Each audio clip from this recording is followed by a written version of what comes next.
சில வரிகள் எழுதி படிக்க மட்டுமே சுகமாக இருக்கிறது. நிஜத்தில் ரணமாய் இருக்கும் வலிகளுக்கு மருந்தே இல்லை என்பதே நிதர்சனம். தன்னைத்தானே வருத்தி கொள்பவர்கள் கோழைகள் அல்ல, மனதில் உள்ள வலிகளை பிறர் மீது திணிக்க தெரியாதவர்கள். குடும்பத்திற்காக ஓடுகிறோம் என்ற பெயரில் குடும்பத்தை விட்டே ஓடிக்கொண்டிருக்கிறோம். எனக்கு ஒரே ஒரு ஆசைதான் எப்பொழுதும் உள்ளது.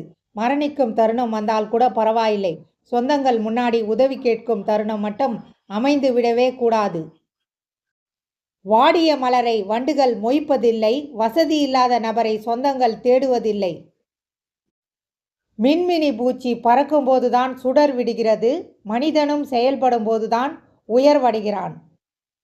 கடலில் முழுகினால் முத்து எடுக்கலாம், கடனில் முழுகினால் சொத்தை இழக்கலாம்.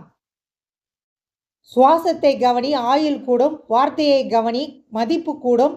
செய்யும் செயலை கவனி, நிதானம் கூடும். எண்ணங்களை கவனி, வாழ்வில் வெற்றிகள் கூடும். கொஞ்சம் படித்தால் சொந்த கிராமத்தை விட்டு வெளியேறுகிறோம், நிறைய படித்தால் சொந்த நாட்டை விட்டே வெளியேறுகிறோம்.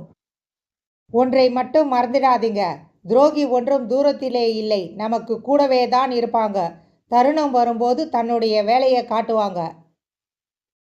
இவர் நல்லவர், அவர் கெட்டவர் என யாரையும் தீர்மானித்து விடாதீர்கள். சூழ்நிலை என்பது எவரையும் தலைகீழாக மாற்றிவிடும்.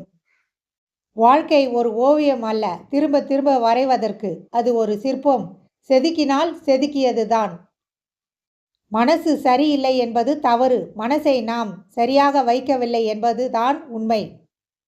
கடந்து போக கற்றுக்கொள். எல்லா காயங்களுக்கும் நியாயங்கள் தேடிக்கொண்டிருந்தால் நிம்மதி இருக்காது. எளிதில் எதுவும் கிடைப்பதில்லை. எத்தனை தடைகள் வந்தாலும் எதிர்காலத்தை நினைத்து எழுந்து ஓடு.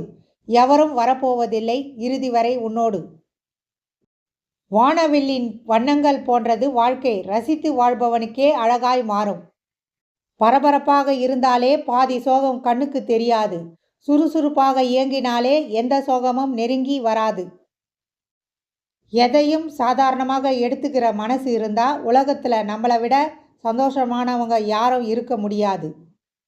பணக்காரர்கள் சிரித்து கொண்டே இருப்பதும் இல்லை, ஏழைகள் அழுது கொண்டே இருப்பதும் இல்லை. சந்தோஷம் என்பது நாம் வாழும் விதத்தில் உள்ளதே தவிர பணத்தில் இல்லை. ஒரு துன்பத்தில் இருந்து நாம் கற்றுக்கொள்ளும் பாடம் அந்த துன்பத்தினை வேறு யாருக்கும் கொடுக்காமல் இருப்பதற்கே. அவ்வளவுதான் வாழ்க்கை என்று பயந்து வாழாதீர்கள். இன்னும் எவ்வளவோ இருக்கிறது என்று துணிந்து வாழுங்கள்.